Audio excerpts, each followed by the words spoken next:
We all know how to muckrake all of our failures.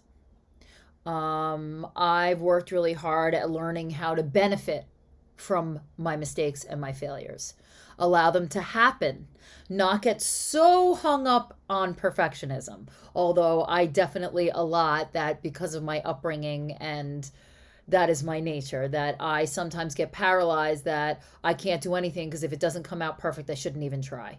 That's what my inner critic says. But today, I don't want to do that. Today, I want to encourage you to celebrate all wins, big and small. Welcome to Body of Truth. I am Rebecca Windsor. Body of Truth was born after years of suppressing my own inner voice and allowing kind of the circumstances of my life and marriage just kind of let my own self fade and drift. My marriage deteriorated from the inside out with a large hand by me as I played innocent victim.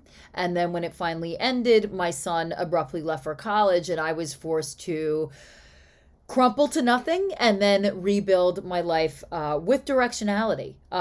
Forced to decide, I want this, I don't want that.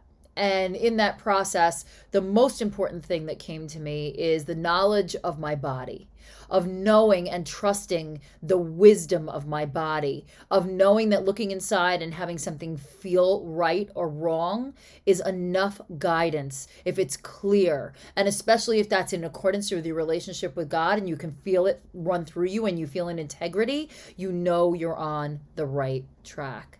So, what I hope to do here is to inspire some inquiries within yourself, introduce some techniques where you can start to inhabit your body and enact whatever change you desire. So, obviously the touchdowns get the dance, right? The big wins, the accolades, maybe the public wins, but some days the win is getting dressed. Some days the win is having a really uncomfortable conversation. Some days the win is staying in integrity no matter what. So, what I offer you today is to not just view yourself through the lens of your Instagram feed, not your highlight reel, but your real life. And view the little wins as wins. We tend to fixate on what we did wrong, how we can learn from it, how we can grow from it, and we take our little victories as givens. Oh yeah, I did good enough. Good. All right, on to the next, on to the next big project. But what if you stop just a moment? There's two things I offer you today. The look back that brought you to this small win, and then the celebration of the win itself. How great is it that you have evolved to a place where you were able to get up off the fucking floor and get dressed? That you were able to pick up the phone and talk to someone that you haven't talked to in a long time because you knew it would be an uncomfortable situation. That you did something at work, that you pushed through a personal boundary that made you really uncomfortable. And whether you failed or not, you went for it. Any of those things are amazing. And any of those things require a little celebration.